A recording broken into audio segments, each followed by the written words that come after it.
Elle avait offert sa virginité au milliardaire mourant, sans se douter qu'il survivrait et qu'il viendrait la chercher. Tu trembles. Les mots glissèrent tels une lame à travers le silence de la chambre du Penthouse. Adrian King, le milliardaire que tous les magazines qualifiaient jadis d'intouchable, était appuyé contre des oreillers de velours. Son corps était frêle, mais ses yeux demeuraient sombres et inflexibles.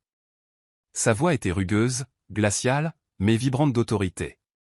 Amaya Brox se figea, sa poitrine se soulevant au rythme de sa respiration superficielle. Elle se tenait dans la chambre d'un inconnu, la chambre d'un mourant, sur le point de lui donner la dernière chose qui lui restait d'elle-même.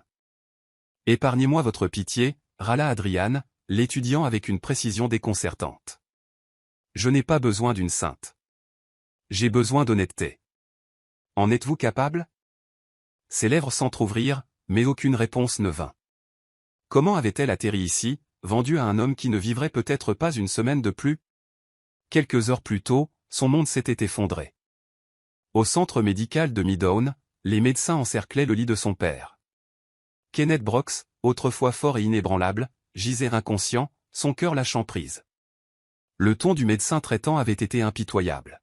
« Nous ne pouvons pas procéder sans un acompte. 100 000 $. Ce soir. » Les mots lui avaient coupé le souffle. Elle avait supplié, imploré, mais le docteur était resté de marbre. C'est alors que, telle une vipère, sa belle-mère avait frappé. Denise Brox s'était penchée vers elle, son parfum écœurant de douceur l'enveloppant. « Il y a un moyen », avait-elle sifflé.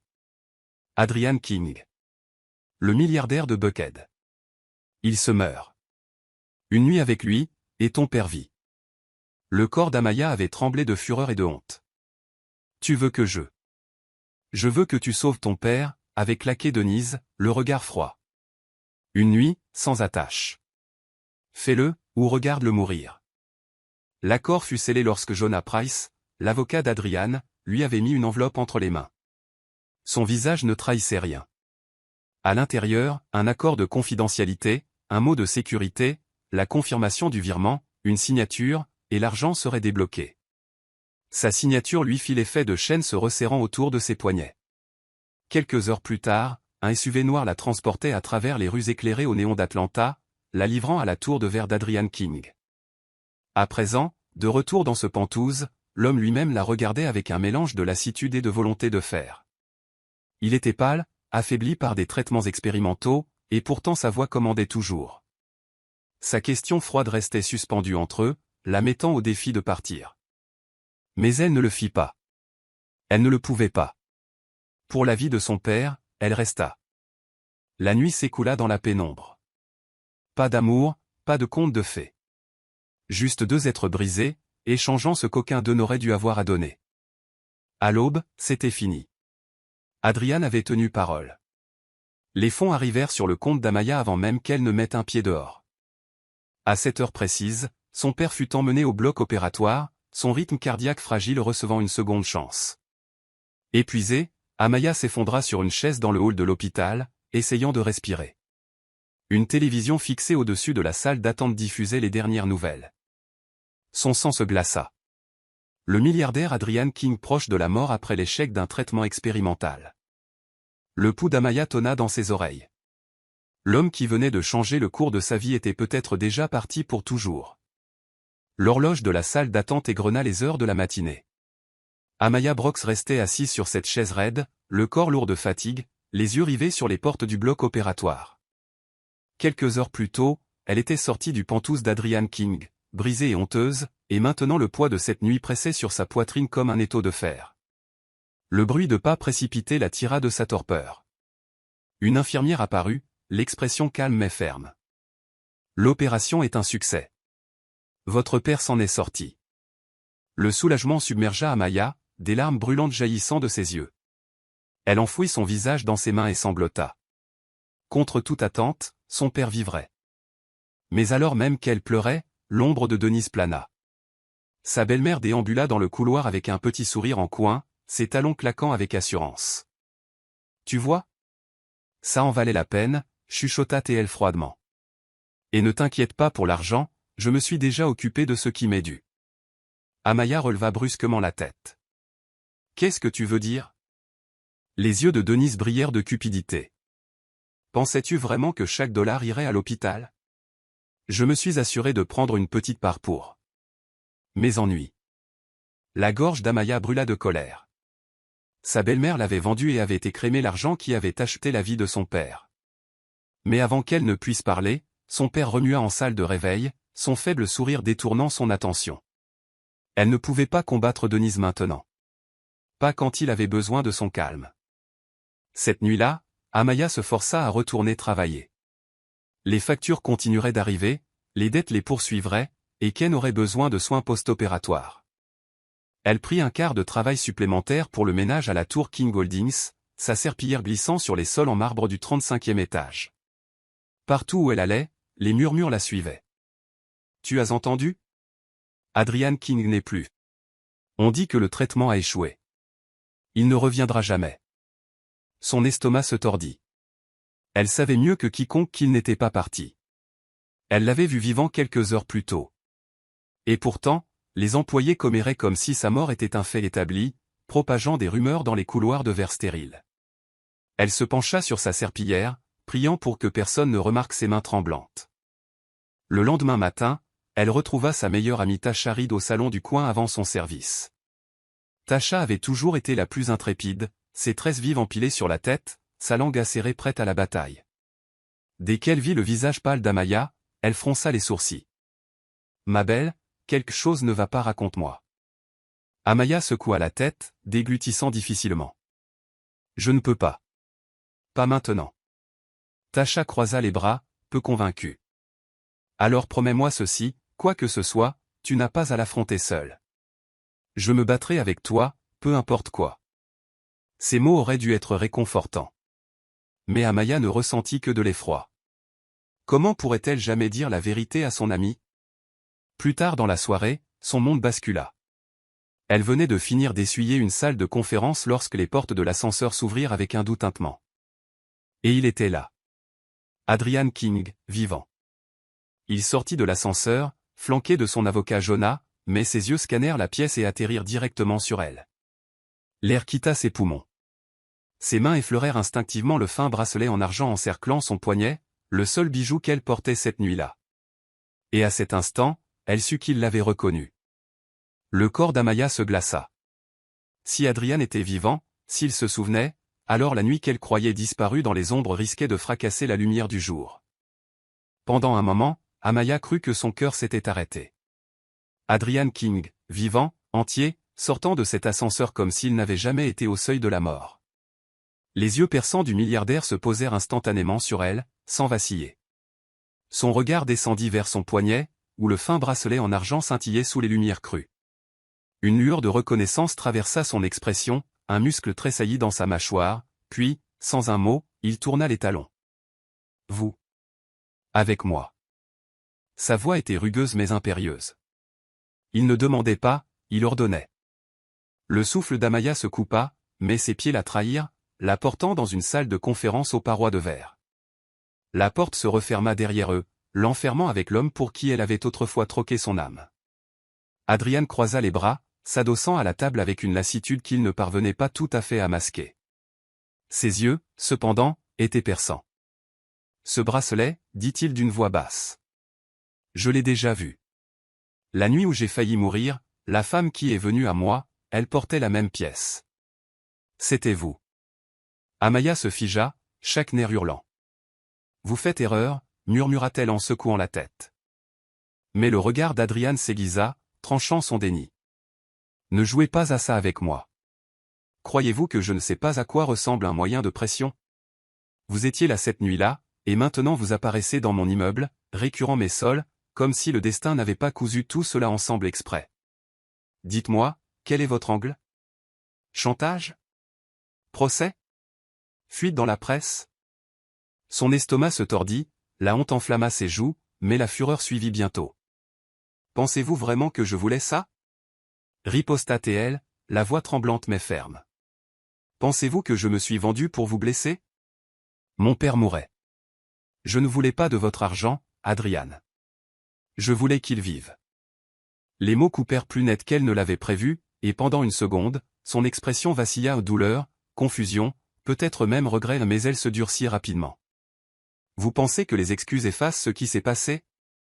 Les secrets pourrissent de l'intérieur, mademoiselle Brox, et là, tout de suite, vous en détenez un qui pourrait nous enterrer tous les deux. La porte vitrée s'ouvrit à la volée avant que l'un ou l'autre ne puisse ajouter un mot. Jonah Price, l'avocat toujours calme d'Adrian, entra, son téléphone pressé contre son oreille, le visage cendré. Nous avons un problème, dit-il d'un ton sombre. Adrian se redressa immédiatement. De quel genre? Jonah baissa la voix, bien que ses yeux se posèrent furtivement sur Amaya. Quelqu'un s'apprête à faire fuiter l'info. La nuit, les rumeurs sur votre dernière requête. Ça pourrait frapper la presse d'ici quelques heures si nous ne prenons pas les devants. L'estomac d'Amaya décrocha.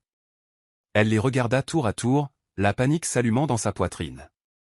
Si le monde découvrait ce qu'elle avait fait, ce qu'Adrian avait acheté, cela ne détruirait pas seulement la dignité de son père, cela la détruirait elle aussi.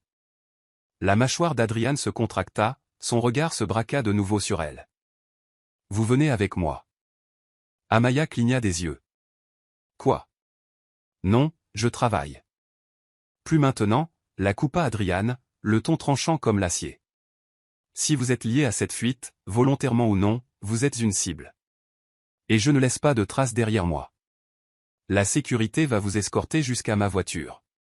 À partir de maintenant, vous restez là où je peux vous voir. Le trajet jusqu'à Buckhead fut silencieux, hormis le bourdonnement sourd du SUV privé d'Adrian King. Amaya était assise, pressée contre le siège en cuir, les bras croisés, son téléphone serré dans sa main. Le SMS anonyme repassait en boucle dans son esprit comme un battement de tambour. Ta belle-mère t'a vendu. Vérifie le virement et le reçu. Une preuve froide, indéniable. Denise ne l'avait pas seulement trahi, elle avait profité de son humiliation. Mais le poids de la présence d'Adrian à ses côtés était tout aussi suffocant. Il regardait par la fenêtre teintée, la mâchoire serrée, sa posture mélange fragile de force et de maladie. Même vivant, il ressemblait à un homme luttant pour chaque souffle. Finalement, il rompit le silence. Ce bracelet. Sa voix était plus douce maintenant, presque lasse. Vous le portiez alors. Vous le portez maintenant. Vous saviez que je le reconnaîtrais. Amaya se tourna brusquement. Je n'ai rien planifié de tout cela. Croyez-vous que je voulais croiser votre chemin à nouveau? Être traîné dans votre monde? Le regard d'Adrian se posa sur elle, dur et évaluateur. Le monde sait déjà quelque chose. Mes ennemis encerclent la place. Votre apparition dans mon immeuble n'est pas une coïncidence. C'est une munition. Lorsque le SUV entra dans sa propriété sécurisée, le pouls d'Amaya s'accéléra. Les gardes de sécurité la firent entrer à travers un hall étincelant de verre et d'acier. L'air sentait légèrement l'antiseptique et le cèdre. Elle fut guidée vers son bureau, une pièce tapissée d'étagères du sol au plafond et un immense bureau en chêne qui semblait avoir survécu à des guerres. Adrian congédia les gardes d'un geste. Seul Jonah s'attarda, l'expression grave. Adrian s'assit dans son fauteuil en cuir, joignant les mains. « Laissez-moi être clair, dit-il d'une voix posée. Une fuite sur ce qui s'est passé entre nous ne me détruirait pas seulement moi, elle vous détruirait vous. Mon conseil d'administration exigerait ma démission. La presse dévorerait votre nom. Et votre père? Il serait un dommage collatéral. » Amaya se hérissa. « Et alors? Vous allez m'enfermer, me menacer jusqu'à ce que je joue le jeu? » « Pas vous enfermer, » répondit Adrian avec fluidité. « Vous protéger. » Jonah fit glisser un dossier épais sur le bureau. « Ceci est un accord, » expliqua-t-il. « Temporaire. Propre. S'il est signé, il nous lie tous les deux dans un récit très spécifique. Des fiançailles publiques. Vous, mademoiselle Brox, jouerez le rôle de la fiancée d'Adrian. Clause de zéro intimité. Une date de fin ferme par écrit. Apparence. Interview. Sortie soigneusement mise en scène. La totale. Cela vous protège du scandale et le protège, lui, des tentatives de rachat hostiles. Le souffle d'Amaya se bloqua. Des fiançailles? Elle secoua violemment la tête. Absolument pas. Je ne suis pas sur le point de devenir votre marionnette. Avant qu'Adrian ne puisse répondre, le téléphone d'Amaya vibra à nouveau. Elle baissa les yeux et se figea. Un message vidéo. Le couloir de son appartement. 2 hommes en sweat à capuche noire martelant sa porte, criant des menaces. Dit à la fille qu'elle ne peut pas courir éternellement. Son papa doit plus qu'il ne vaut. Son sang se transforma en glace. Elle se recula du bureau. Mon père. Les mains d'Adrian s'abattirent sur la coudoir. Jonah, tracez ce numéro. Maintenant. Mais Amaya fonçait déjà vers la porte. Je dois y aller. La voix d'Adrian résonna derrière elle, vive et impérieuse. Mademoiselle Brox, attendez. Le temps qu'elle atteigne l'appartement de son père dans le vieux quartier de Fort Ward, le couloir était vide, mais l'encadrement de la porte portait des fissures fraîches là où les poings avaient frappé. Son père était assis à l'intérieur, secoué, serrant sa poitrine. Denise s'agitait autour de lui, se tordant les mains comme si elle était déjà la veuve éplorée. Des agents de recouvrement, chuchota Ken d'une voix rauque. Ils ont dit que si l'argent de l'hôpital se tarit, je suis fini. Amaya tomba à genoux à côté de lui, le cœur douloureux. Et puis son téléphone sonna à nouveau. Une nouvelle notification du portail de l'hôpital. Compte signalé. Paiement suspendu en raison d'une suspicion de fraude. Sa vision se brouilla. Non, non, non. Elle fit défiler l'écran, incrédule. Les fonds vitaux avaient été gelés. Elle n'avait pas besoin de demander qui était derrière tout ça. Dans le monde d'Adrian, les ennemis jouaient sale. Quelqu'un avait saboté les soins de son père, et elle savait instinctivement que cela remontait à Victor Sloan, le directeur des opérations qui lorgnait sur l'empire d'Adrian. De retour à la maison de ville ce soir-là, la fureur d'Amaya déborda. Ils ont gelé ses soins. Cria-t-elle en claquant son téléphone sur le bureau d'Adrian. Mon père pourrait mourir à cause de vous. Adrian se leva lentement, s'appuyant d'une main contre le fauteuil pour garder l'équilibre. À cause de moi? Ou parce que quelqu'un veut ma disparition assez fort pour détruire quiconque est lié à moi? Elle détestait qu'il ait raison. Jonah se pencha en avant, la voix calme mais insistante. Le blocage pour fraude a été orchestré. Nous avons tracé la connexion de l'admin de l'hôpital, le réseau de Victor Sloan. Si vous restez sans protection, ils vous écraseront pour l'atteindre. Mais si vous signez cet accord... Il tapota à nouveau le dossier. Vous survivez tous les deux.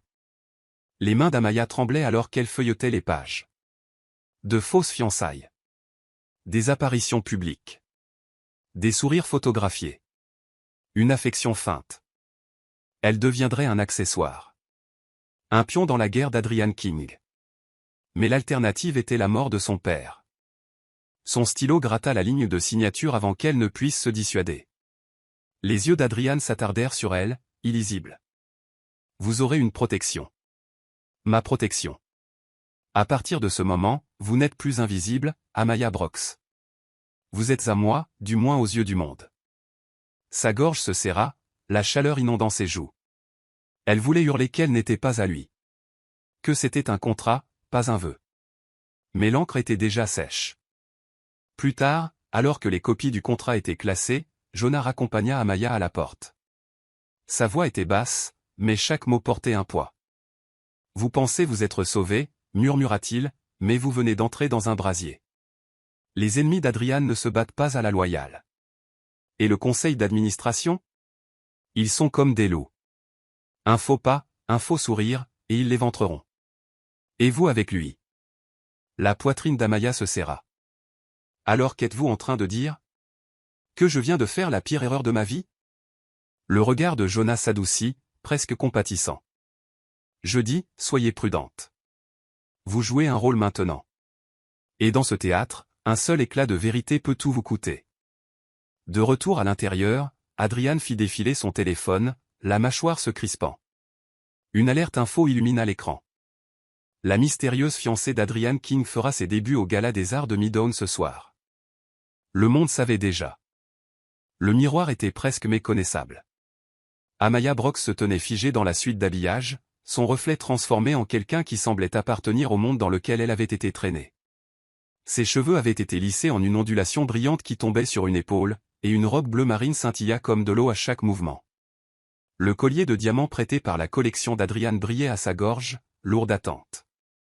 Tasha couina, tournant autour d'elle avec un pinceau de maquillage à la main. Meuf, regarde-toi. On dirait une reine. Oublie ces riches. Tu es sur le point de mettre la salle à genoux. L'estomac d'Amaya se tordit. Elle ne se sentait pas comme une reine. Elle se sentait comme une usurpatrice au bord d'une falaise, prête à tomber. Ce soir, elle serait présentée au monde non pas comme Amaya Brox, fille d'un chef de chantier, mais comme la fiancée d'Adrian King, un rôle écrit à l'encre, mais bâti sur des mensonges. Derrière elle, la porte s'ouvrit. Adrian entra, un costume sombre parfaitement coupé à sa carrure, sa cravate formant une ligne de pouvoir nette. Son regard s'attarda sur elle juste un instant de trop avant qu'il ne se racle la gorge. La voiture attend. La façon dont il la regardait, la légère surprise, l'admiration silencieuse, remua quelque chose qu'elle refoula rapidement. Ce n'était pas réel. Rien de tout cela ne l'était. Le gala des arts de Midone brillait comme un conte de fées, mais Amaya sentait chaque regard la transpercer alors qu'elle marchait sur le tapis rouge aux côtés d'Adrian. Les caméras explosèrent de lumière. Les questions volaient comme des flèches. Monsieur King, qui est-elle? Les fiançailles sont-elles réelles? Comment vous êtes-vous rencontrés? La main d'Adrian pressa légèrement son dos, la guidant vers l'avant. Son expression était illisible, comme s'il avait porté des masques toute sa vie. Amaya suivit son exemple, bien que ses genoux tremblent sous le poids de tant de regards. Et puis elle la vit. Evelyn Harper. La femme était une vision de malice polie, drapée de soie écarlate, son sourire aussi tranchant que du verre. Elle s'avança vers eux tel un prédateur flairant sa proie. Adrian. Sa voix suintait la douceur, mais ses yeux parcoururent Amaya avec un dédain à peine voilé. Je ne savais pas que tu m'avais déjà remplacé. La chaleur monta aux joues d'Amaya. Elle ouvrit la bouche, mais Adrian la devança, le ton froid et définitif. Evelyn, voici ma fiancée, Amaya Brox.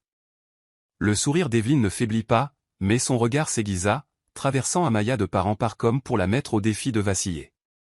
Charmant. À l'intérieur, le gala bourdonnait d'argent et de pouvoir.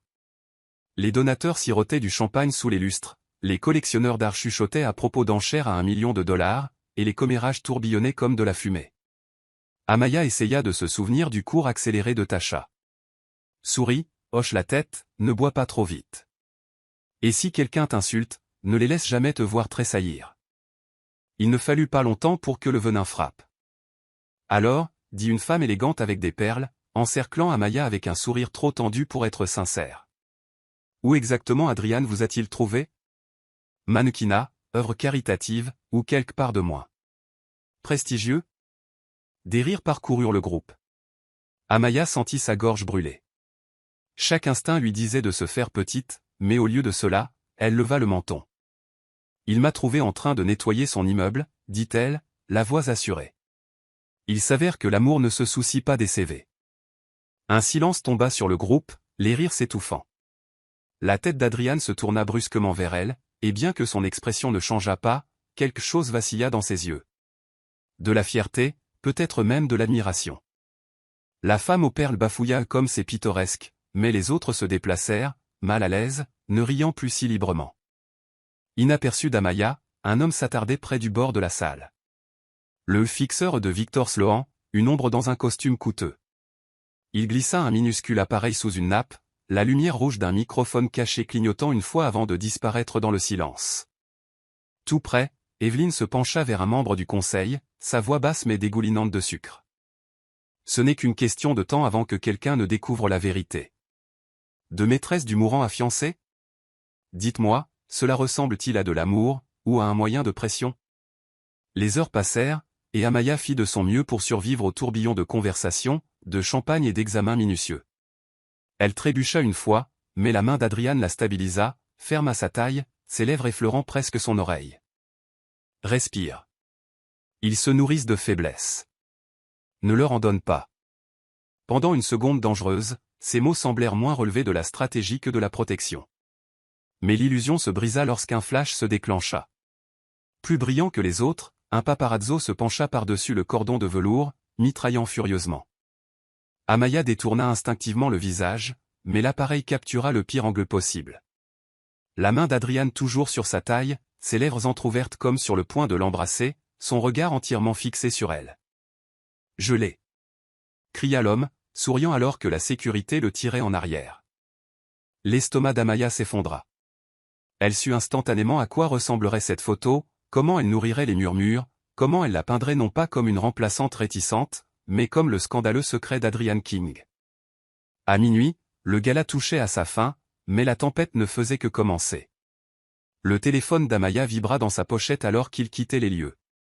Elle le sortit et sentit le sang quitter son visage. Sur l'écran, un clip vidéo granuleux devenait déjà viral. Elle, entrant dans le Penthouse d'Adrian des semaines plus tôt. Une silhouette ombragée à côté de lui. Les titres hurlaient sur les réseaux sociaux. La maîtresse du lit de mort d'Adrian King révélée. Les commentaires défilaient sans fin, vicieux et jubilatoires. Croqueuse de diamants. Elle a attendu qu'il meure, mais il ne l'a pas fait.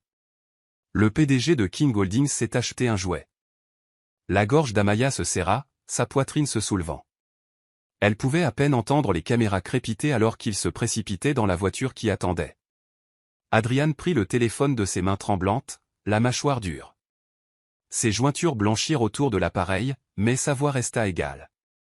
Ils veulent un scandale. Alors nous allons leur donner quelque chose qu'ils ne peuvent pas mettre en pièces. Amaya se tourna vers lui, la panique montant. Qu'est-ce que vous voulez dire? Mais il ne répondit pas.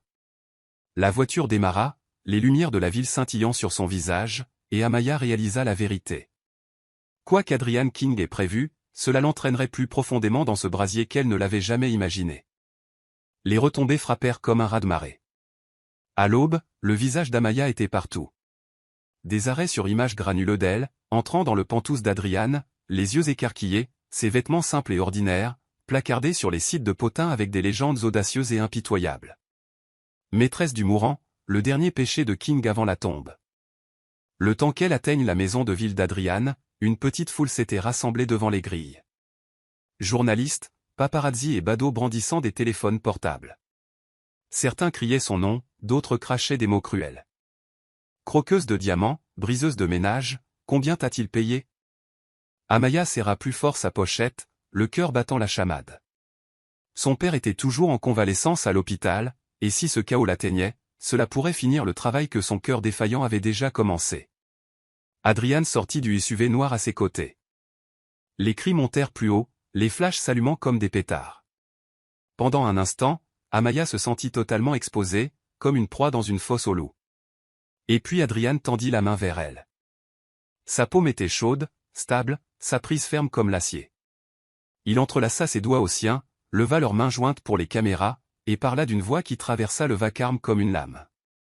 Ma fiancée mérite le respect. La foule vacilla, stupéfaite par l'audace. Les paparazzis déclenchèrent encore plus fort, mais la marée avait tourné. Ils ne la cachaient pas, ils la revendiquaient. Le souffle d'Amaya se coupa, son cœur claquant contre ses côtes. Elle se rappela que c'était un acte, un contrat. Pourtant, à cet instant, la façon dont il la protégeait, la façon dont ses mots résonnaient d'une conviction inébranlable, semblait dangereusement réelle. Mais la sécurité fut éphémère. Cet après-midi-là, Amaya courut à l'appartement de son père dans le vieux Fort-Ward après l'appel frénétique de Denise. Son sang se glaça lorsqu'elle trouva deux hommes costauds en veste de cuir, traînant dans le couloir, le regard dur et prédateur. « Où est l'argent, gamine ?» ricana l'un d'eux, lui bloquant le passage. La dette de ton papa ne disparaît pas juste parce qu'un homme riche t'achète une robe. La voix faible de son père appela de l'intérieur de l'appartement. Amaya, non. Avant de tousser péniblement. L'adrénaline rugit dans ses oreilles. Laissez-le tranquille, claqua-t-elle, essayant de passer en force, mais les hommes se rapprochèrent, leurs ombres avalant le couloir. Avant qu'ils ne puissent avancer plus près, des phares traversèrent les stores brisés. Le convoi d'Adrian s'arrêta le long du trottoir, les SUV noirs crissant à l'arrêt. Son équipe de sécurité envahit le couloir, armes dans les holsters mais autorité flamboyante. Et puis Adrian lui-même apparut, costume immaculé intact malgré le chaos, les yeux brûlants de fureur.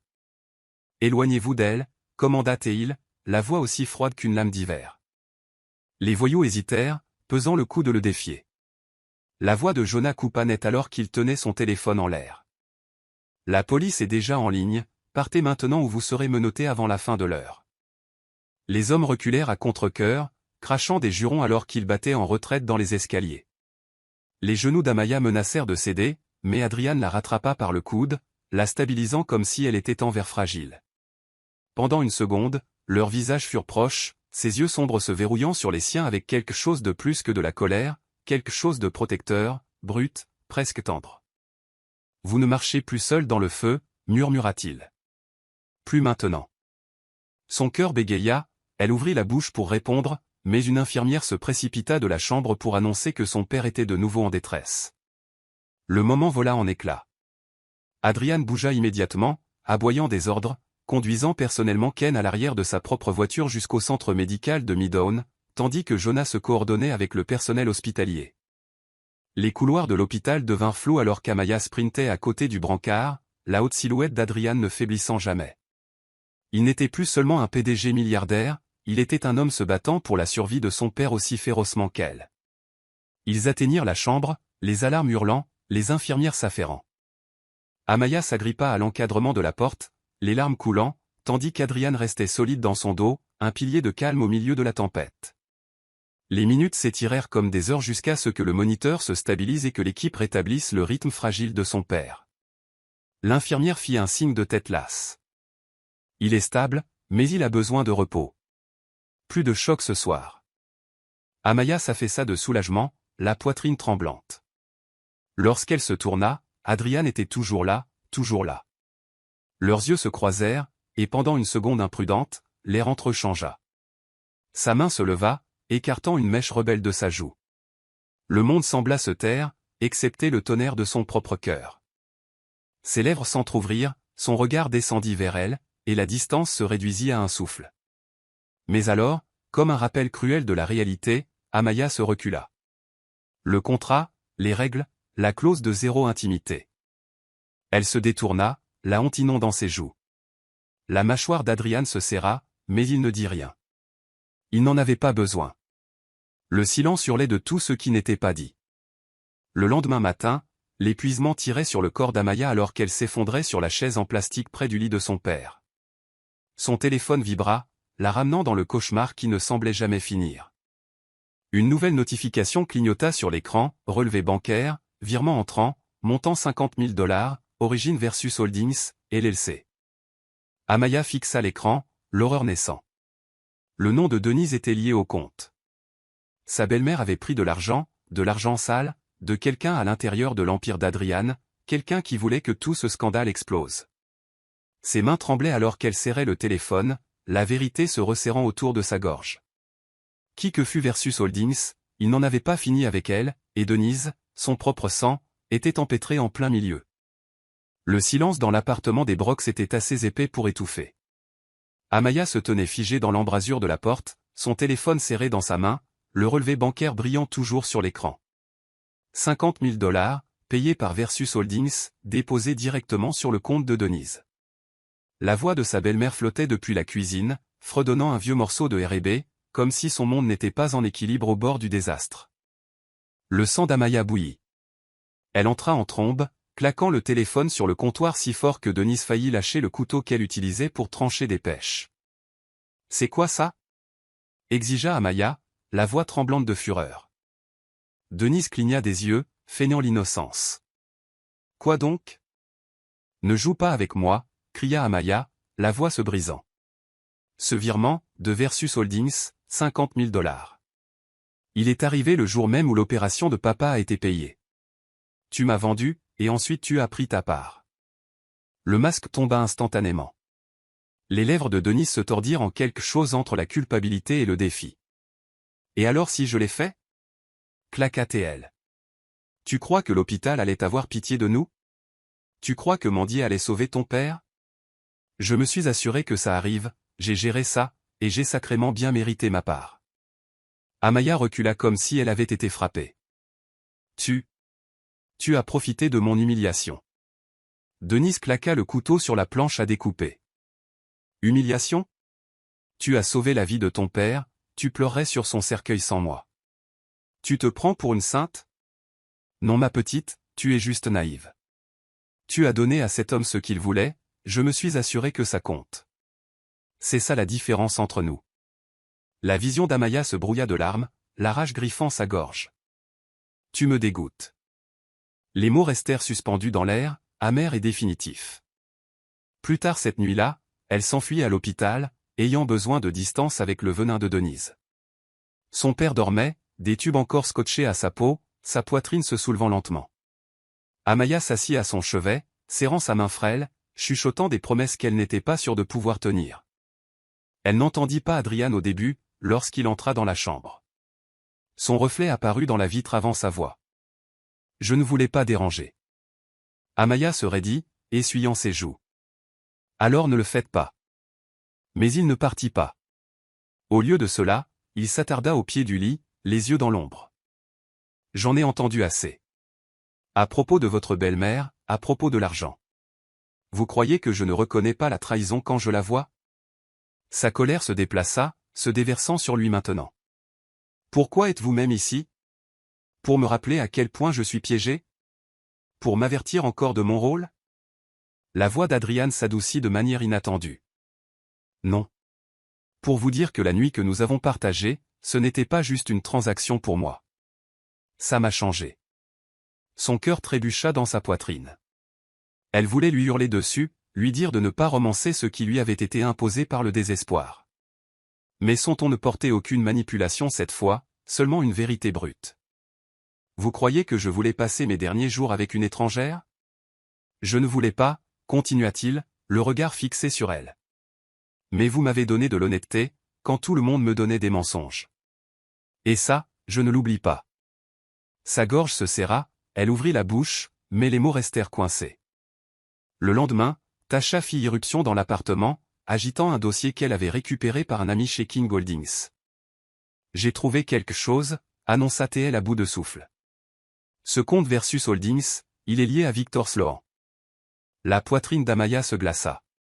Le directeur des opérations, l'ennemi d'Adrian. Sa belle-mère ne l'avait pas seulement trahi, elle avait pris l'argent du sang du rival d'Adrian. Tasha lui saisit le bras. Ce n'est plus seulement à propos de toi maintenant. Il t'utilise comme une arme contre lui. Au soir, le chaos suivit Amaya en public à nouveau. Adrian était prévu pour un dîner de charité en ville, et elle n'avait d'autre choix que d'apparaître à ses côtés. Les caméras adoraient l'image, Adrian King, fraîchement ressuscité des cendres de sa mort supposée, bras dessus bras dessous avec sa mystérieuse fiancée. Mais le monde ne s'arrêtait pas aux apparences. Evelyn Harper ne manqua pas son entrée. Elle se glissa aux côtés d'Adrian avec un soupir parfaitement répété, sa main effleurant sa manche, ses lèvres frôlant sa joue. Oh, Adrian, roucoula-t-elle assez fort pour que les photographes captent. Tu m'as manqué, je suis si heureuse que tu sois vivant. Les flashs s'illuminèrent comme des feux d'artifice, capturant l'angle parfait. Cela ressemblait à un baiser, des retrouvailles d'amoureux. Amaya se figea sur son siège, l'humiliation s'abattant sur elle. Chaque murmure qu'elle avait enduré, chaque commentaire cruel en ligne, chaque titre la marquant comme une maîtresse. Evelyn venait de leur donner plus de carburant. Sa poitrine se serra, fureur et chagrin s'affrontant en elle jusqu'à ce qu'elle puisse à peine respirer. Elle ne pouvait plus faire ça, ne pouvait plus jouer la fiancée souriante tout en étant prise pour une imbécile. Elle se leva, sa chaise raclant contre le sol en marbre, le son tranchant à travers le murmure des voix. Adrian se tourna, la surprise vacillant sur ses traits. Amaya. Mais elle ne le laissa pas finir. J'ai fini, dit-elle, la voix basse mais tremblante de puissance. Vous vouliez une actrice, Adrian? Trouvez-en une autre. Je ne jouerai plus ce rôle. Des hoquets de surprise parcoururent la salle, les téléphones se levèrent, enregistrant chaque seconde alors qu'Amaya arrachait la bague de fiançailles étincelante de son doigt et la claquait sur la table. Le visage de Jonah blêmit, la mâchoire d'Adrian se serra, le sourire d'Evelyn s'élargit très légèrement. Et puis, comme répété pour ce moment précis, Evelyn s'avança, un dossier en cuir à la main. Sa voix dégoulinait de venin alors qu'elle le tendait au journaliste le plus proche. La preuve, déclara-t-elle, ses mots résonnant à travers le hall. Ces fiançailles n'étaient rien de plus qu'un coup de pub. Les caméras devinrent folles, les journalistes se jetèrent en avant. La main d'Adrian tressaillit comme s'il allait arracher le dossier, mais il était trop tard. La tempête avait éclaté, et Amaya se tenait en son centre, son monde s'effondrant autour d'elle une fois de plus. La salle du conseil de la tour King Holdings était plus froide que n'importe quelle chambre d'hôpital où Amaya avait jamais mis les pieds. Les murs de verre dominaient la ligne d'horizon d'Atlanta, mais aucune vue ne pouvait adoucir la sévérité dans l'air. Des hommes et des femmes en costume strict étaient assis autour de la table en obsidienne polie, leurs yeux naviguant entre Adrian King en bout de table et Victor Sloan, qui semblait bien trop suffisant pour un homme prétendant à la loyauté. Amaya avait été introduite dans la pièce aux côtés d'Adrian, bien qu'elle se sentît davantage comme un agneau mené dans la fosse aux lions. Les caméras n'étaient pas autorisées ici, mais les vrais dégâts étaient pires. Dans quelques minutes, le sort de l'empire d'Adrian serait décidé derrière des portes closes. La voix de Victor suintait la confiance alors qu'il posait un dossier en cuir sur la table. « Monsieur le Président, chers collègues » commença-t-il doucement. « J'ai le regret de vous informer que nous avons des preuves irréfutables que ces soi-disant fiançailles entre Monsieur King et Mademoiselle Brox ne sont rien de plus qu'un arrangement mis en scène. Un coup de pub, dirons-nous. » Le conseil murmura en désapprobation. Le cœur d'Amaya se serra, elle pouvait sentir chaque paire d'yeux la percer, la disséquer, juger sa valeur comme si elle était en procès. La mâchoire d'Adrian se contracta. « C'est de la calomnie, dit-il fermement, sa voix portant dans la salle. Le conseil n'est pas ici pour commérer sur ma vie privée. » Victor le coupa avec un sourire assez tranchant pour faire couler le sang. Pas des commérages. Des preuves.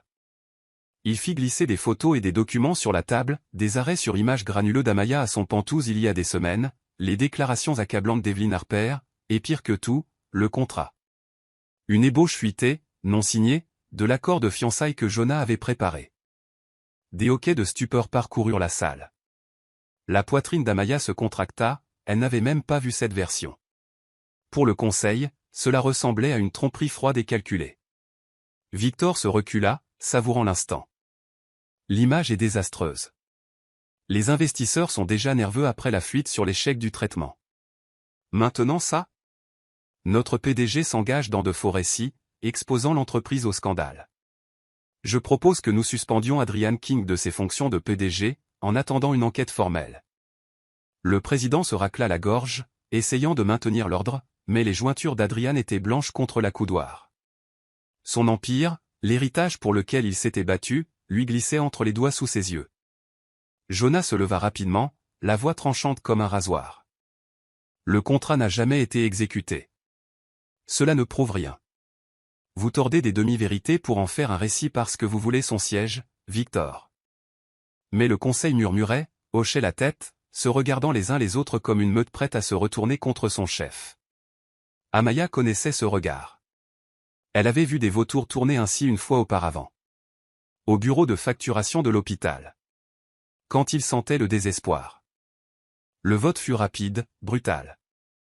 Au vu de ces allégations et des dommages potentiels à la réputation de King Holdings, annonça le président, le conseil suspend par la présente Adrian King de ses fonctions de PDG, avec effet immédiat. En attendant l'enquête. Le marteau aurait tout aussi bien pu s'abattre sur la poitrine d'Amaya. Adrian ne broncha pas, bien que ses yeux s'assombrirent de fureur. Il se leva lentement, ajustant ses boutons de manchette comme un homme refusant de s'incliner. Cette entreprise regrettera le jour où elle a laissé un parasite diriger son conseil. Notez bien mes mots. Son regard coupa vers Victor, qui ne fit que sourire plus largement. Puis les yeux d'Adrian se posèrent sur Amaya, juste le temps d'un battement de cœur. Il n'y avait pas de colère là, seulement le poids de quelque chose de non dit, avant qu'il ne se tourne et ne sorte de la salle du conseil. Dehors, le monde ne s'adoucit pas. Au contraire, il s'aiguisa. Amaya put sentir le changement immédiatement, alors que les murmures la pourchassaient dans le couloir. Le personnel détournait le regard, certains avaient même un sourire en coin. Elle n'était plus une fiancée. Elle n'était même plus un scandale digne d'être caché. Elle était les débris d'un naufrage que tout le monde avait vu venir. Lorsqu'elle atteignit son appartement plus tard, le harcèlement l'avait suivie jusque chez elle.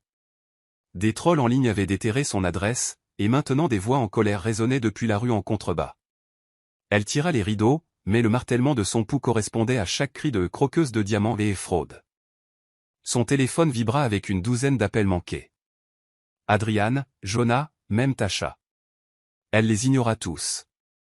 Au lieu de cela, elle sortit la bague de fiançailles de sa table de nuit, la bague qui avait été à la fois un bouclier et une entrave, et la fixa jusqu'à ce que sa vision se brouille. Elle avait autrefois semblé lourde de responsabilité. Maintenant, elle ressemblait juste à une marque au fer rouge. Elle la glissa dans une enveloppe matelassée, griffonna le nom d'Adrian sur le devant, et la laissa tomber dans la boîte aux lettres de l'immeuble. Final. Irrévocable. Son téléphone s'alluma à nouveau. Un autre appel entrant. Elle le mit sous silence sans regarder. Elle ne pouvait pas l'affronter, pas après tout ça. Pas quand elle n'était pas sûre si sa défense au gala avait été réelle, ou juste un autre coup dans son interminable partie d'échecs. Cette nuit-là, Tasha fit irruption dans son appartement avec des cartons de plats à emporter et du feu dans les yeux. Meuf, tu ne peux pas juste disparaître comme ça. Toute la ville traîne ton nom dans la boue, et tu es assise ici avec les rideaux tirés? Non. Parle. Amaya secoua la tête, la voix se brisant. Il n'y a plus rien à dire, Tasha. Il est fini. Je suis fini. Ils l'ont suspendu. Et je suis parti. Tasha claqua les cartons sur la table. Tu crois que Victor Sloan et Evelyn Harper vont s'arrêter juste parce que tu as abandonné? Non, ils ne font que commencer, et si tu ne ripostes pas, ils vous enterreront tous les deux vivants. Mais Amaya ne trouvait pas la force. Son père était tout ce qui importait maintenant. Si elle devait être haïe par le monde entier pour le garder en vie, qu'il en soit ainsi. Le lendemain matin, Amaya se réveilla avec le visage d'Evelyn Harper placardé sur toutes les chaînes d'information. La mondaine Glamour était assise, posée dans un chemisier en soie crème, son sourire assez tranchant pour couper des diamants. Je ne parle que parce que je tiens à Adrian, ronronna Evelyn à l'intervieweur. Il est vulnérable, et je déteste voir quelqu'un comme lui être manipulé. Cette fille, Amaya, n'est pas une fiancée, c'est un accessoire, une combine pour protéger son entreprise tout en se remplissant les poches. Amaya agrippa la coudoir du canapé si fort que ses jointures blanchirent. La performance d'Evelyn était impeccable, l'inquiétude mêlée de venin, la sympathie enroulée autour du poison. Au moment où le segment se termina, l'opinion publique avait encore basculé, les hashtags tendance avec une nouvelle fureur. Elle voulait hurler, elle voulait jeter quelque chose. Mais le son qui la transperça fut la sonnerie aiguë de son téléphone. C'était l'hôpital. Son estomac tomba, elle répondit avec des doigts tremblants. Allô? La voix de l'infirmière était brusque mais urgente. Mademoiselle Brox, je suis désolé de vous informer que l'assurance de votre père a été signalée pour fraude, la couverture a été refusée. À moins que le solde ne soit réglé d'ici ce soir, il sera transféré hors des soins critiques. Les genoux d'Amaya flanchèrent. Non, non, ce n'est pas possible. Il a besoin de soins, il va mourir. Je suis vraiment désolé, dit l'infirmière, le ton plat par habitude. Mais nous ne pouvons pas procéder sans paiement. La ligne coupa net. Amaya s'effondra sur le sol, le téléphone glissant de sa main. Elle avait perdu Adrian, elle avait perdu le public. Et maintenant, elle risquait de perdre son père aussi. Les murs de son appartement semblaient se refermer sur elle, les voix de la foule à l'extérieur devenant plus fortes, plus cruelles. Et pour la première fois depuis le début de ce cauchemar, Amaya se demanda si elle avait la force de continuer à se battre. Les néons fluorescents du Midtown médical bourdonnaient faiblement au-dessus d'Amaya alors qu'elle s'appuyait contre le mur blanc stérile. Amaya était adossée au mur à l'extérieur de la chambre de son père. Son cœur battait si fort qu'elle entendait à peine les médecins passer dans le couloir. À l'intérieur, Ken Brox gisait, son corps fragile relié à une multitude de tubes. Le faible soulèvement de sa poitrine était l'unique preuve qu'il s'accrochait encore à la vie.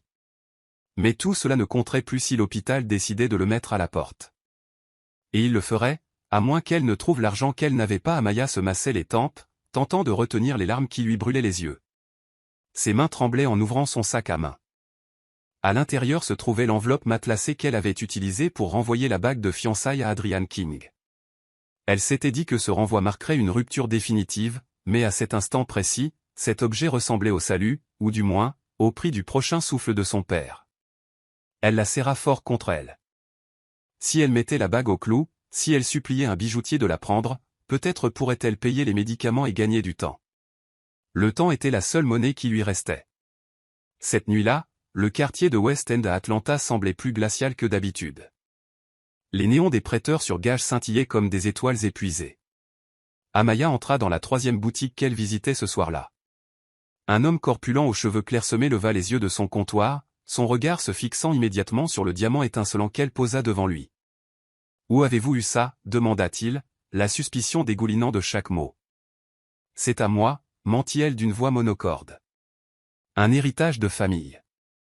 J'ai juste besoin de liquide. » Il fit tourner la bague sous la lumière crue, les lèvres retroussées en un sourire narquois.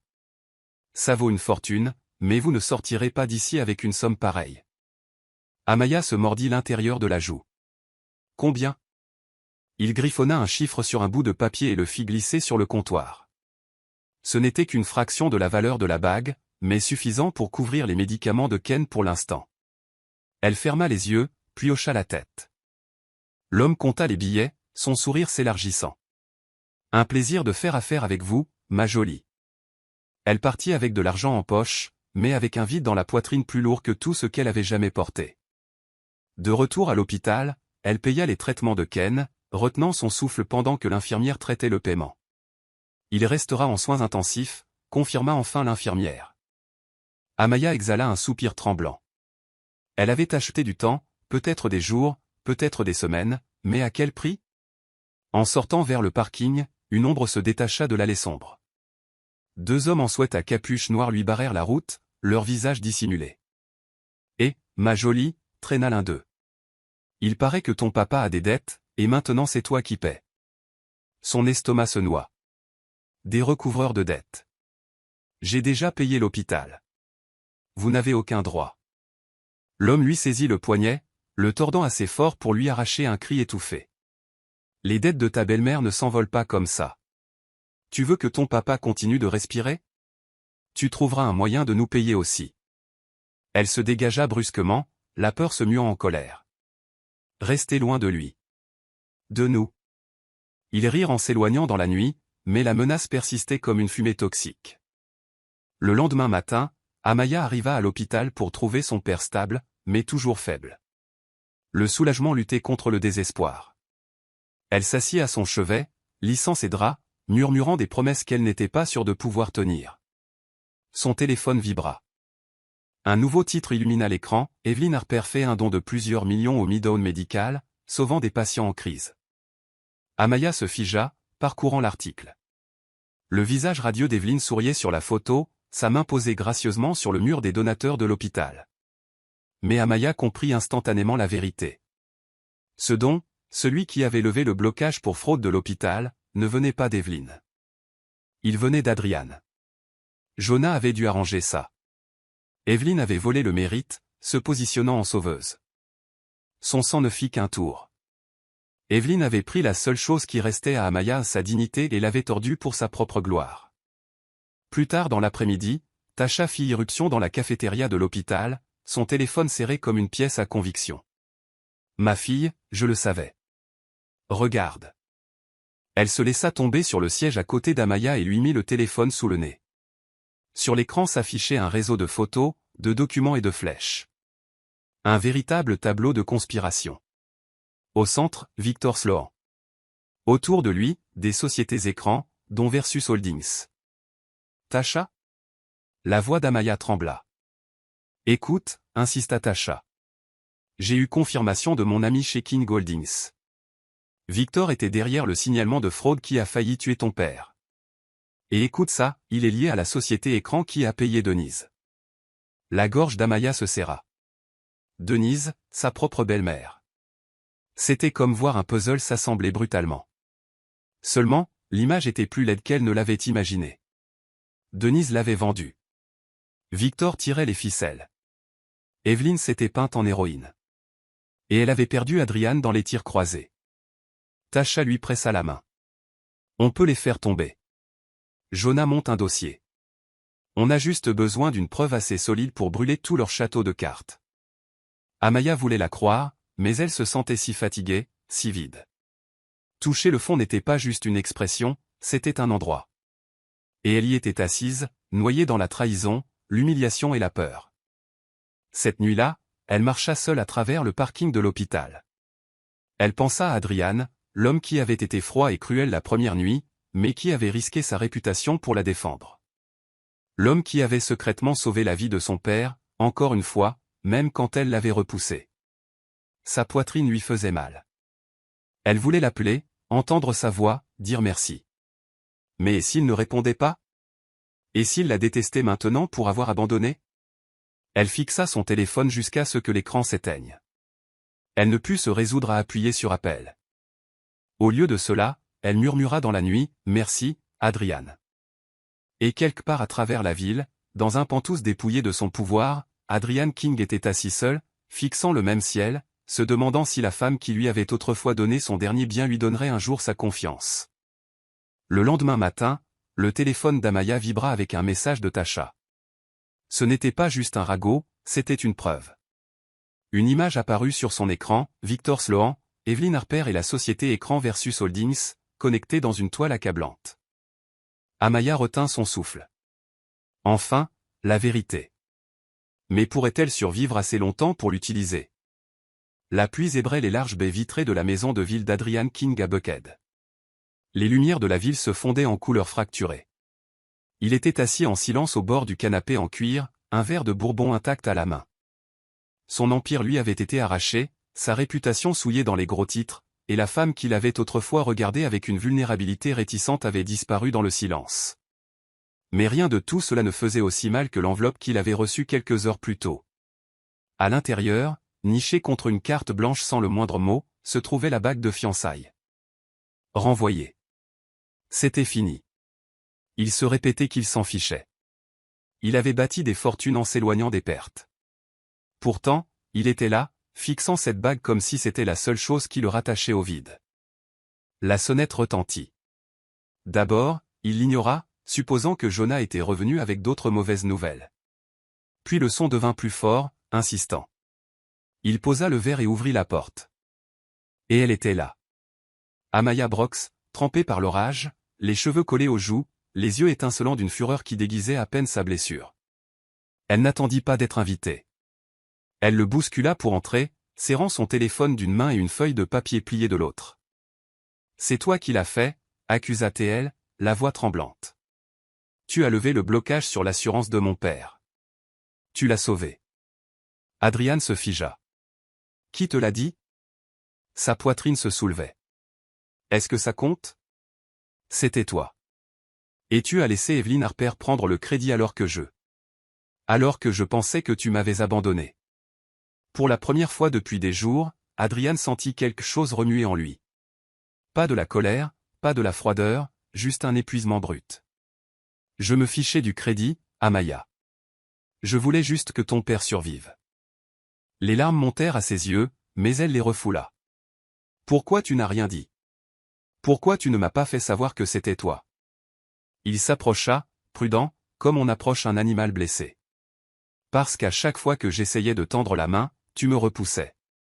Et je pensais. Peut-être que tu voulais que je parte. Peut-être que tu voulais être libéré de tout ça. » Son rire se brisa en un sanglot. « Libéré ? Je me noie depuis le jour où ma belle-mère m'a vendu à toi. Et la seule personne qui ait jamais essayé de me sortir de là, c'était l'homme que j'avais juré de détester. » Un silence lourd plana entre eux, ponctué seulement par l'orage dehors. Adrian leva une main, mais s'arrêta avant de la toucher. « Alors dis-le, Amaya. Est-ce que tu me détestes ?» Son souffle se coupa. Elle le fixa, chaque muscle de son corps tremblant, avant de finalement murmurer, « Non.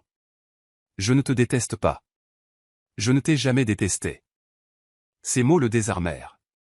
Sans réfléchir, Adrian combla l'espace entre eux et l'embrassa. Pas comme la première nuit. Transactionnel. Froid. Ce baiser était la rencontre du feu et de l'oxygène. Un choix, pas un contrat. Du désir, pas du désespoir. Quand ils se séparèrent, les mains d'Amaya s'attardèrent sur son torse. « On ne peut pas continuer à les laisser gagner, » dit-elle. Victor, Evelyn, Denise.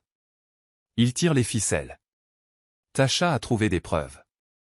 On peut en finir, Adrian. Ensemble. Des heures plus tard, Jonah faisait les 100 pas dans le salon, secouant la tête. Vous êtes fous. Tous les deux. Avez-vous une idée d'accent grave quel point Victor Sloan est dangereux? S'il sent les murs se refermer, il ne va pas simplement se rendre. Il va vous enterrer. C'est pourquoi nous devons agir maintenant, dit Amaya, le menton levé. Elle fit glisser les documents accablants que Tasha avait découverts sur la table. Virement bancaire. Reçu de sociétés écran. Photo reliant Victor à Denise et Evelyne. Nous n'avons pas encore assez pour l'emmener au tribunal. Mais nous en avons assez pour l'appâter. Pour le faire avouer. Jonah se frotta les tempes. Vous parlez de piégeage. Adrian s'adossa à sa chaise, ses yeux redevenus d'acier froid. Je parle de survie. Il a déjà essayé de me tuer une fois en falsifiant mes dossiers médicaux. Il s'en est pris au père d'Amaya. Il ne s'arrêtera pas tant qu'il ne possédera pas cette entreprise et nous aura enterrés tous les deux. Nous n'attendons pas son prochain mouvement. Nous préparons le terrain. Jonah expira lentement. Vous jouez avec le feu. Mais c'est quoi le plan? Le regard d'Adrian se tourna vers Amaya. Victor croit qu'il est intouchable. C'est sa faiblesse. Nous allons lui donner ce qu'il désire le plus, une chance de m'achever et de régler les derniers détails. Il viendra, et quand il le fera, nous serons prêts. Le téléphone d'Amaya vibra avant que Jonah ne puisse protester. Elle regarda l'écran et se figea. Un message illuminait l'écran, anonyme mais sans équivoque, viens seul si tu veux que ton père vive. Son estomac se décrocha. En pièces jointes, une photo, Ken dans son lit d'hôpital, une infirmière masquée debout au-dessus de lui. Non, murmura-t-elle, les mains tremblantes. Adrian saisit le téléphone, son visage s'assombrissant. C'est Victor. La mâchoire de Jonah se serra. Il lui force la main. Adrian se tourna vers Amaya, la voix basse mais féroce. Tu n'iras pas seul. Tu m'entends? Je ne te laisserai pas faire. Mais Amaya secouait déjà la tête. Si je ne le fais pas, il tuera mon père. Je ne peux pas prendre ce risque. Adrian s'approcha, agrippant ses épaules. Amaya, écoute-moi. C'est exactement ce qu'il veut. Nous diviser. Te rendre vulnérable. Si tu y vas seul, tu pourrais ne pas revenir. Des larmes glissèrent sur ses joues, se mêlant à la pluie qui s'accrochait encore à elle. Si cela signifie sauver mon père, je marcherai en enfer même.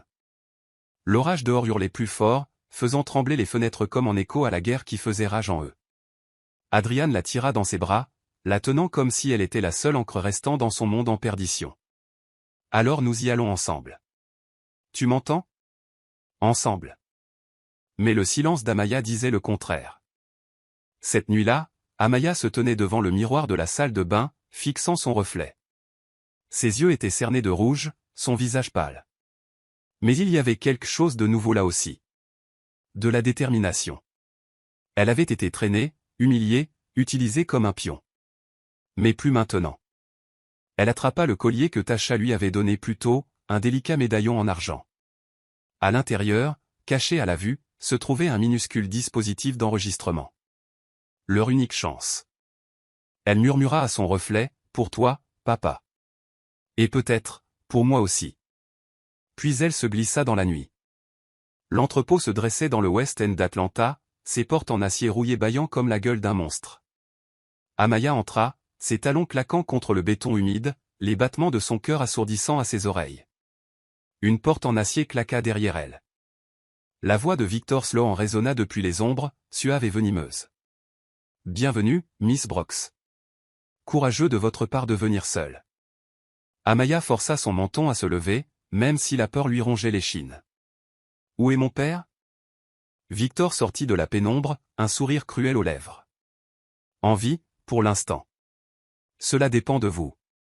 Invisible au-dessus d'eux, le minuscule micro dans son médaillon brillait d'une lueur rouge. L'enregistreur de Jonah était en direct. Et à travers la ville, Adrian King était déjà en route. L'entrepôt empestait l'huile et la rouille, un parfum suffocant de décomposition.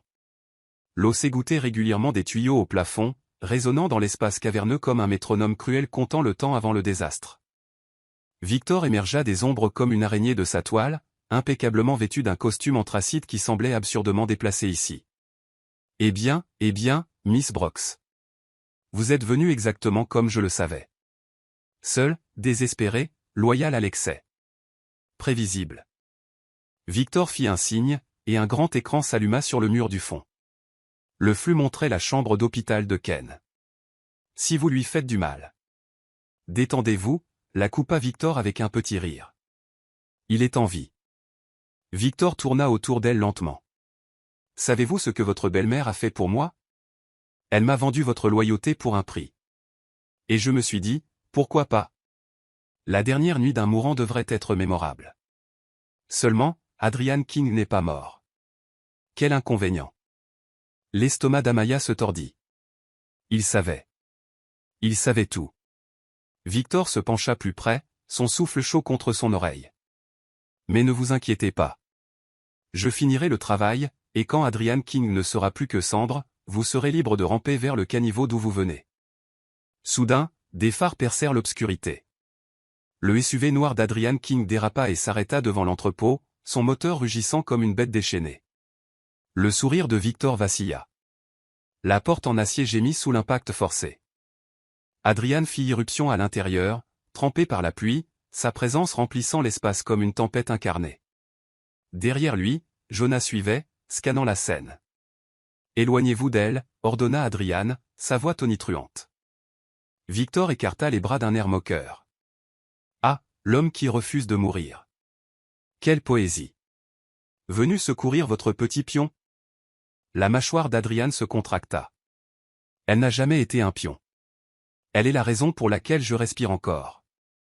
Pour la première fois, le sourire de Victor se fissura. Et le chaos éclata. Les hommes de Victor attaquèrent. Adrian se battait comme un possédé. Jonah maniait une barre de métal avec férocité. Au milieu de la mêlée, Evelyn Harper apparut, terrifiée.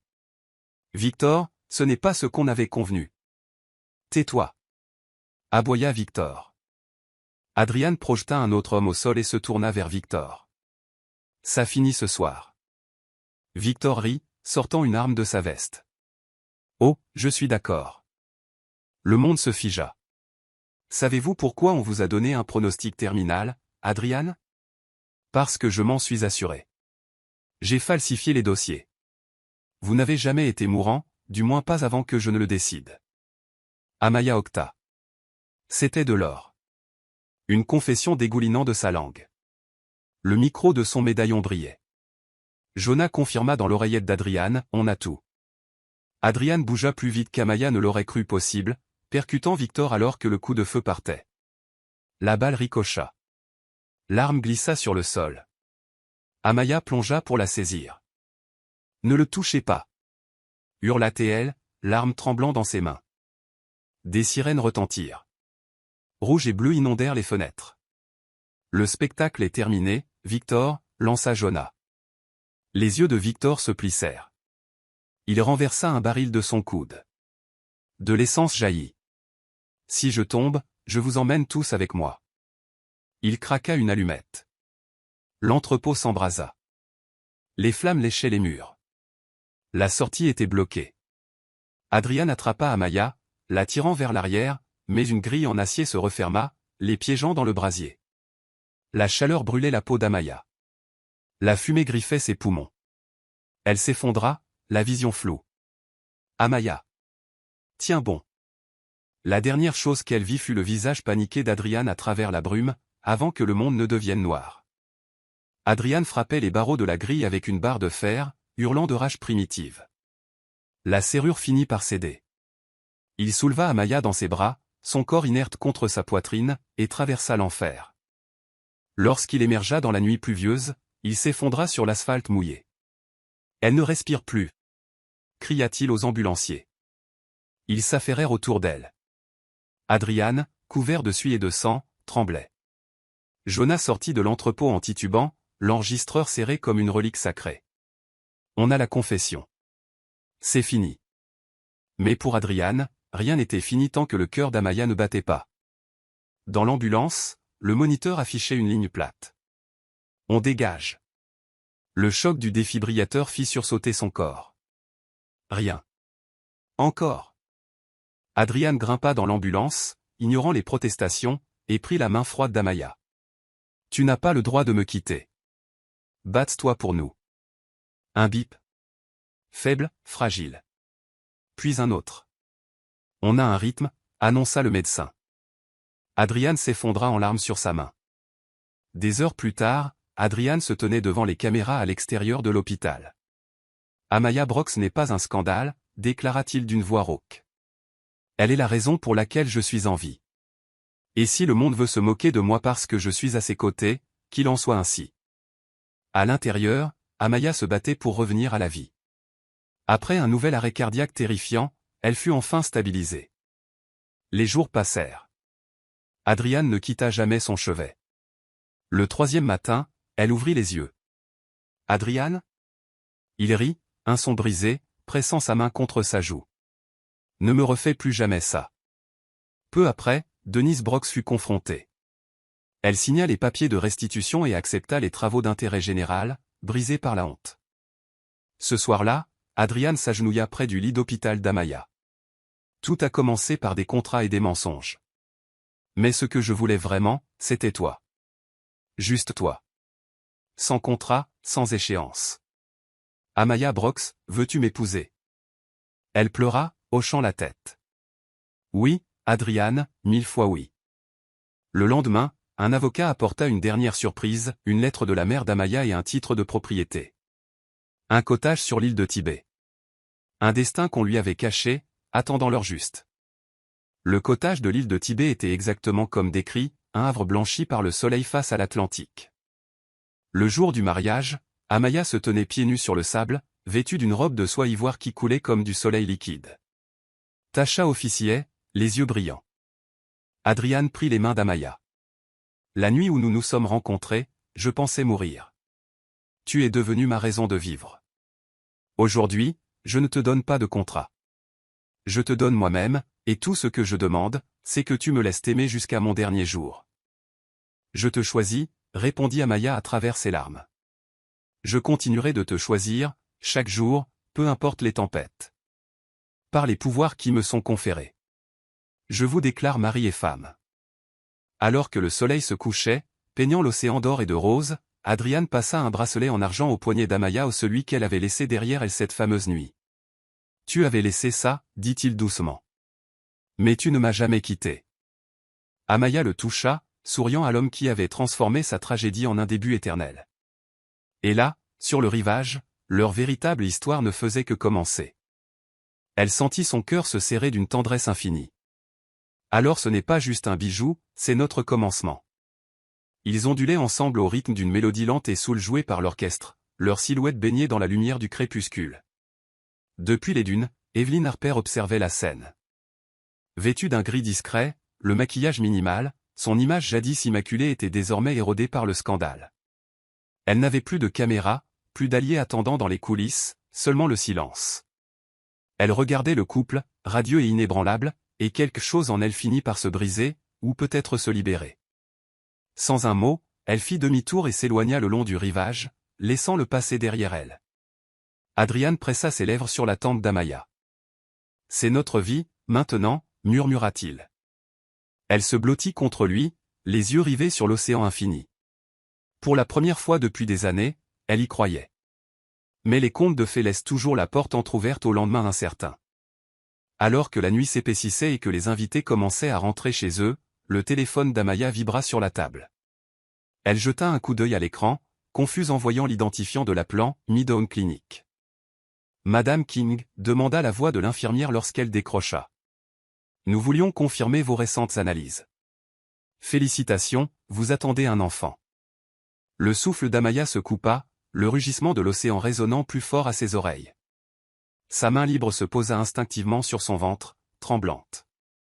Elle se tourna vers Adrian, dont le regard l'interrogeait. Et alors que les larmes emplissaient ses propres yeux, un lent sourire illumina son visage.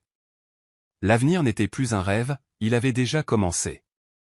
Le cottage de Tibet Island brillait sous la lumière ambrée d'un coucher de soleil en Géorgie. Des rideaux blancs ondulaient à travers les fenêtres ouvertes, laissant entrer la brise chargée de sel. Des rires flottaient sur le sable alors que des enfants jouaient près des vagues, et une musique s'échappait d'une petite enceinte sur le porche.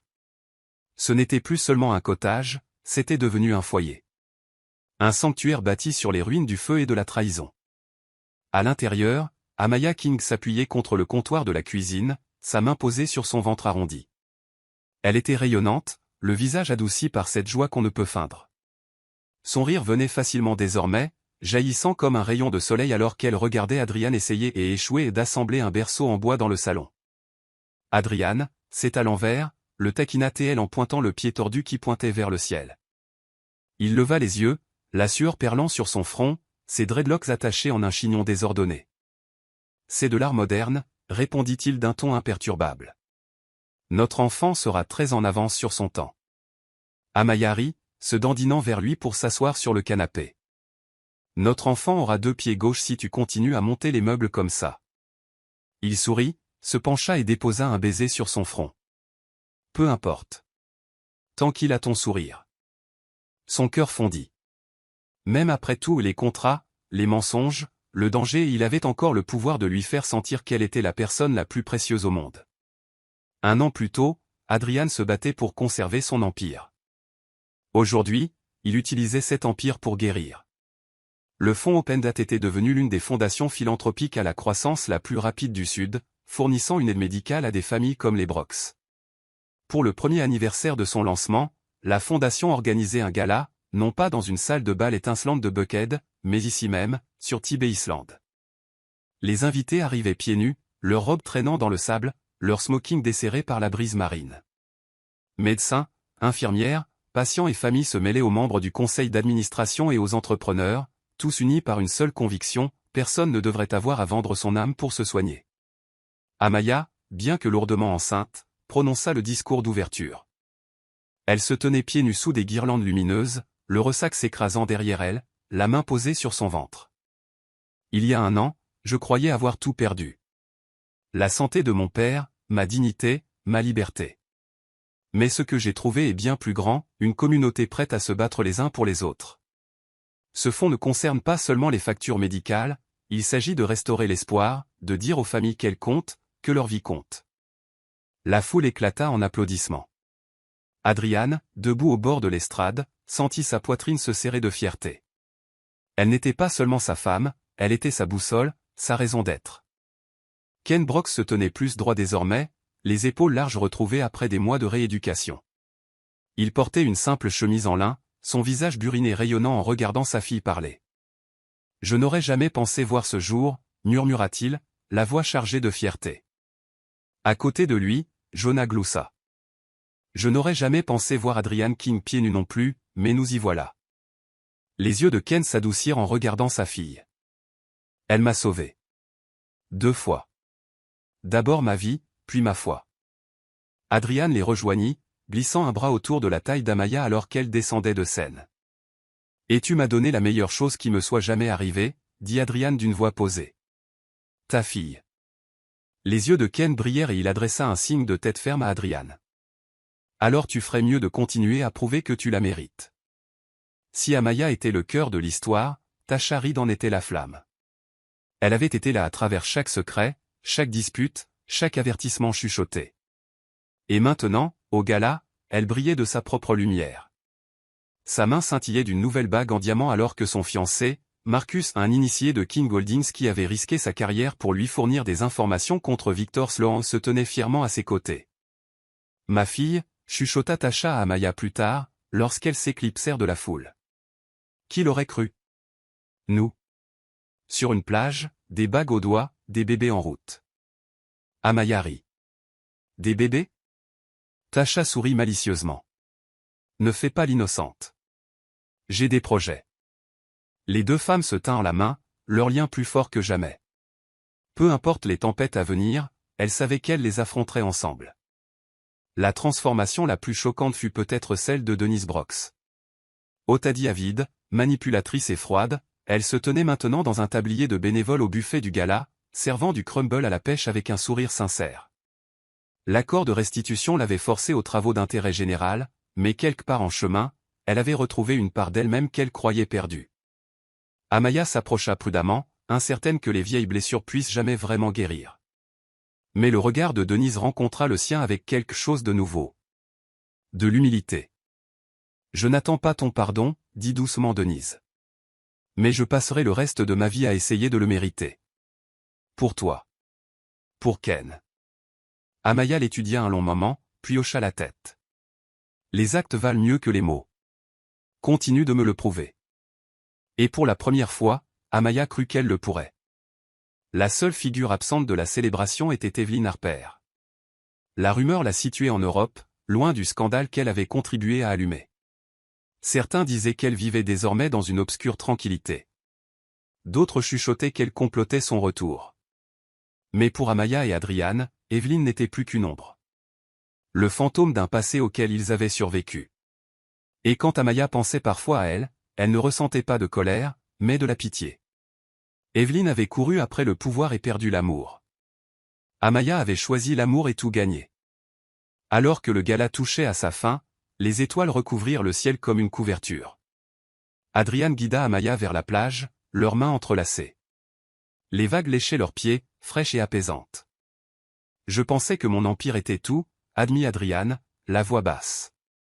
Mais en étant ici avec toi, avec notre enfant en route, j'ai réalisé que l'empire n'est que briques et verre. Toi, tu es mon monde. Amaya se blottit contre lui, des larmes glissant sur ses joues. Et tu es le mien. Son ventre bougea et elle haleta, saisissant sa main. Adrian, le bébé donne des coups. Il se figea, puis rit avec un émerveillement pur en le sentant. La pulsation minuscule et insistante de la vie sous sa paume. Sa poitrine lui fit mal d'une joie si féroce qu'elle l'effraya. Ils s'agenouillèrent dans le sable, s'étreignant, l'océan chantant autour d'eux. 1 an plus tard, la boucle était bouclée. La fille qui avait jadis vendu son dernier bien pour sauver son père se tenait maintenant là en tant qu'épouse, leader et bientôt mère. L'homme qui s'était autrefois accroché à la vie dans un lit d'hôpital vivait désormais pour quelque chose de plus grand que la richesse. Et ensemble, ils avaient transformé les tempêtes en soleil. Sur la terrasse du cottage de Tibet, la famille s'était réunie pour un pique-nique au coucher du soleil. Jonah portait un toast, Tasha taquinait Marcus, Denise riait doucement avec Ken, et Adrian embrassait Amaya alors que le bébé bougeait encore. Alors que le ciel saignait d'or et de cramoisi, Amaya baissa les yeux sur le bracelet en argent qui brillait à son poignet. Il avait commencé comme un symbole de transaction, c'était maintenant la marque d'une transformation. Elle sourit, chuchotant alors que les vagues emportaient ses mots. La nuit qui a acheté un battement de cœur est devenue la vie qui nous a appris à aimer. Épilogue. L'aube déversa de l'or sur Tibet, transformant l'océan en un drap de lumière. Le cottage respirait au rythme des vagues et d'un son plus doux, des petits pieds trottinant sur la terrasse. Zuri King, aux joues rondes et déterminées, s'avançait vers la rambarde en serrant une tortue de mer en peluche. « Maman, regarde !»« Soleil !» cria-t-elle, comme si c'était elle qui l'avait allumé. Amaya la souleva, son bracelet étincelant au poignet.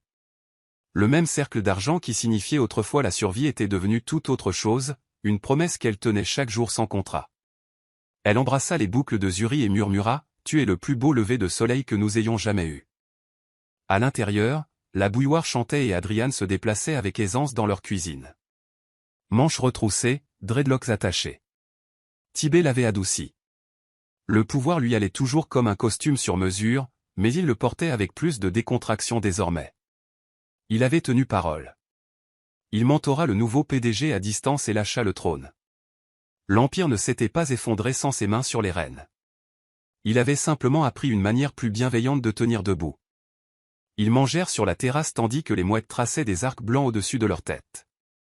Zuri donnait des miettes à la brise et poussait des cris perçants quand les miettes revenaient sur ses genoux. Adrian rit, puis se tourna vers Amaya avec ce regard doux et privé qui lui coupait toujours le souffle. « Appel du conseil d'administration à 10 heures, dit-il. 15 minutes, maximum, je le jure. » Tu dis toujours 15, le taquina Amaya. C'est ton mensonge préféré, sourit-il, coupable. D'accord. 20. Le téléphone d'Amaya vibra. Une photo arriva de Tasha. Un selfie montrant 2 mains, 2 bagues et 2 sourires ridicules. Licence de mariage obtenue. Cérémonie dans 6 semaines. Ne sois pas en retard avec mon bouquet, Madame King. Derrière eux, Marcus levait leurs mains jointes comme une bannière de championnat. Amaya éclata de rire et répondit avec une série de cœurs explosifs. En bas sur le sable, Ken marchait le long du rivage d'un pas prudent et fidèle. Plus de tubes, plus d'alarmes qui bipent. Juste la marée, le ciel et la félicité des minutes sans hâte. Denise marchait à côté de lui, portant un seau et une pince à déchets, se penchant pour ramasser des capsules de bouteilles et du plastique brûlé par le soleil. Les travaux d'intérêt général avaient commencé comme une peine et étaient devenus un choix. Certains après-midi, elle restait tard au bureau de Opendat sans qu'on le lui demande, montrant à des familles effrayées comment lire les codes médicaux et les formulaires d'assurance, comme des cartes routières plutôt que des énigmes. Elle n'était pas rachetée par des discours. Elle était rachetée par la répétition, de petites restaurations quotidiennes qu'aucune caméra ne prenait la peine de filmer. À l'autre bout de l'État, dans une salle d'audience sans air, le dernier chapitre de Victor Sloan se refermait avec le clic assuré du marteau d'un juge. La confession qu'Amaya avait portée comme un charbon ardent s'était transformée en fer. Fraude, intimidation, incendie criminel. Les gros titres clignotèrent, puis s'éteignirent. Victor apprit ce que vaut le pouvoir sans le peuple. Pas grand-chose. Evelyn Harper traversa les actualités en caractères plus fins. Pas d'éclat, juste une ligne sur un stage dans une galerie à Londres et une note indiquant qu'elle refusait tout commentaire. Amaya tint la coupure de presse une fois, surprise de ne rien sentir de tranchant dans sa poitrine, juste une vieille douleur qui se desserrait. Certaines histoires ne finissent pas par le feu, certaines finissent par le silence. À 11 heures, la plage se remplit de chaises pliantes et d'une bannière flottant au vent. Clinique mobile Opendat, dépistage gratuit aujourd'hui. Des infirmières en t-shirt vives déchargeaient des glacières, des tensiomètres et des rires. Un adolescent arriva avec une mère figée par la peur. Un grand-père vint parce que sa fille avait insisté. Depuis le porche, Amaya les regardait comme un jardinier observant les premières pousses. Le fonds avait grandi en clinique, partenariat, bourse pour des techniciens médicaux qui ressemblaient aux familles qu'ils servaient. Chaque rendez-vous honoré était une catastrophe évitée. Chaque main tenue transformait un étranger en voisin. Madame King. Une femme portant un foulard floral monta les marches, les yeux brillants de soulagement. Vous ne vous souvenez pas de moi, mais l'automne dernier, vous avez couvert l'opération de mon fils. Il est à l'école maintenant. Il court, rit-elle en essuyant ses larmes. Il court tellement que je suis fatiguée. Merci. Amaya serra ses mains. Dites-lui de continuer à courir. Dites-lui de courir pour moi. Quand l'appel du conseil s'étira inévitablement jusqu'à 28 minutes, Adrian réapparut penaud, apportant du thé glacé en guise de tribut. Zuri fonça dans ses jambes en criant, et il se rendit instantanément, la hissant sur son épaule. Il formait un tableau qu'Amaya n'osait autrefois imaginer. Le milliardaire redouté transformé en cage à écureuil familial. La fille qui avait été vendue une nuit, se tenant maintenant sur une terre que personne ne pouvait acheter. L'après-midi bascula, chaud et mielleux. Tasha et Marcus arrivèrent en avance, parce que Tasha ne croyait pas à la ponctualité si elle pouvait vivre dans l'avance. Elle fit irruption par la porte moustiquaire avec un cri et une étreinte qui bouscula tout le monde. Ok, appel, répétition des vœux ce soir, dégustation de gâteau demain, et si l'un de vous se pointe sans crème solaire, je vous radis du contrat de meilleur ami. Nous avons un contrat, demanda Adrian. Nous en avons plusieurs, dit Tasha, tous non négociables. Ils mangèrent de la pastèque sur les marches tandis que Zuri essayait de donner des tranches à l'océan. Ken somnolait sous un parasol, le chapeau rabattu sur les yeux. Denise apprenait à un enfant de la clinique comment construire un meilleur mur de sable. L'air sentait le sel et le sucre. L'enceinte de quelqu'un jouait du Frankie Beverly. Le monde, pour une fois, ressemblait exactement à la prière qu'Amaya chuchotait autrefois au plafond stérile. Fais que ce soit simple, fais que ce soit plein, fais que ce soit à nous.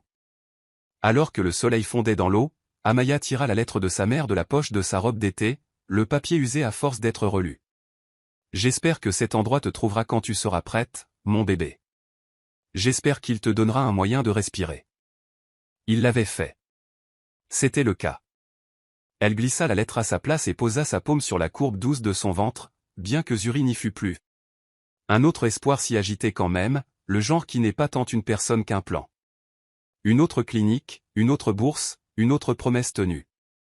Raconte-moi l'histoire, exigea Zuri, somnolente maintenant, le pouce juste au bord de la bouche. Laquelle, demanda Amaya. Celle où papa n'est pas mort, dit Zuri, comme si c'était un conte de fées et non un grand livre de terreur remboursé par l'amour. Amaya les attira près d'elle, sa fille blottie d'un côté, son mari de l'autre, et commença, la voix basse et brillante comme l'horizon. Il était une fois une nuit qui a acheté un battement de cœur. C'était désordonné, et faux, et courageux, et de là a grandi une vie qui nous a appris à aimer, fort, honnête et pour toujours. Les vagues répondirent comme des oui, le bracelet capta le dernier rayon de soleil et le renvoya comme un ruban de lumière à travers la terrasse, comme si même le métal voulait participer au vœu. Demain apporterait des emails, des budgets, des poussées dentaires et des vols. Demain serait ordinaire, c'est-à-dire sacré. Mais ce soir, l'océan gardait leurs secrets et gravait leurs noms dans le bord humide de la terre. King, King, King, une famille écrite là où l'eau rencontre la terre, et où rien ne reste à moins d'être refait encore et encore. Ils restèrent jusqu'à ce que la première étoile ouvre son œil. Puis ils se levèrent ensemble et rentrèrent à l'intérieur, laissant la porte entr'ouverte pour que la mer puisse continuer à les bercer. Voici la fin de l'histoire. Si la saison 2 vous intéresse, commentez Monsieur Hope, Season 2.